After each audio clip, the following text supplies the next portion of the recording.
The Soldiers of Ares, Chapter 6. Maximus had never held such a weapon like this in his life.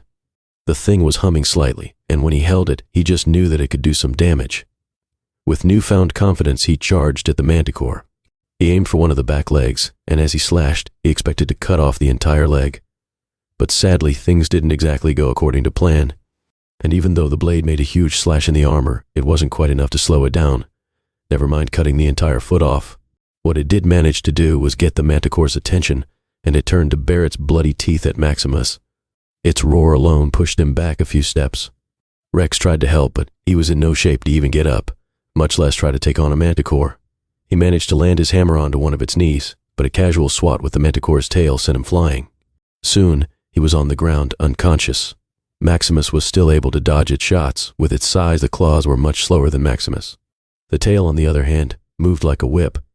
The only reason it hadn't turned Maximus into a human shish kebab was the fact that it was too large not to see coming.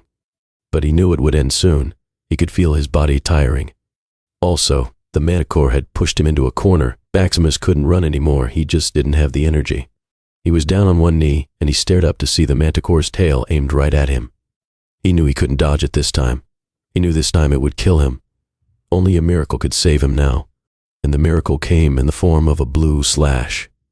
Just when the tail had been above the manticore's head, a blinding beam of blue light shot forward in the shape of a crescent.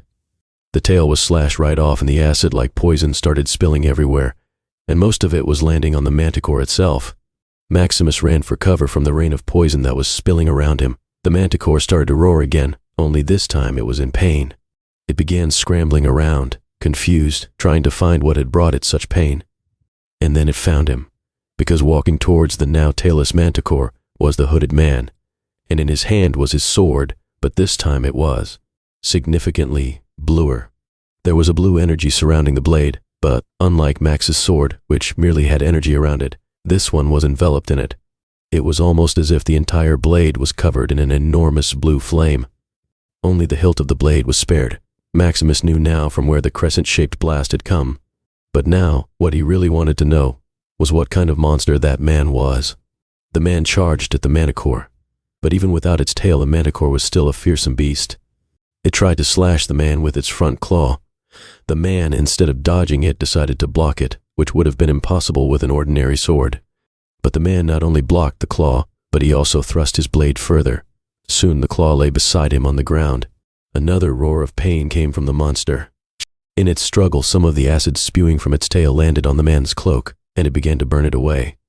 The man then finally decided to throw away his cloak and hood, and Maximus saw that he was wearing black armor underneath it. Maximus couldn't help but feel that he had seen that armor before, but he couldn't quite place it, and he still hadn't gotten a good look at his face. It seemed impossible now because the cloak seemed to have been really slowing him down. However, now that he had got rid of it, he was moving like a blur, and the manticore was making sure that he didn't stand still for long.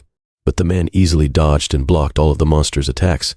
By now, the entire floor was filled with acid, but it didn't seem to have any effect on the armor, although it did manage to burn away the wraps around his legs. That was when Maximus saw it. The man's left leg was bionic. His left leg ended at the knee, and from there on, it was an artificial leg made of metal.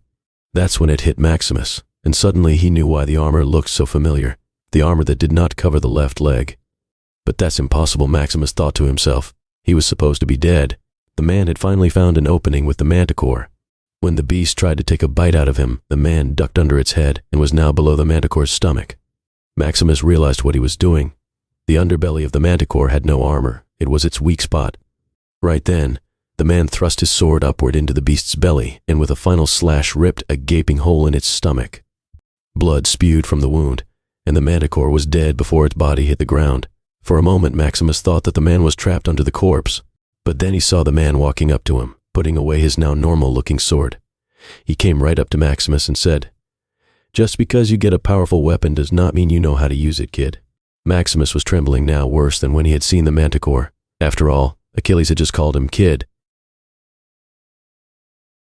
This has been a chapter from Book 1 of the new World Odyssey series, The Soldiers of Ares. Links to the books in the bio. Thanks for listening.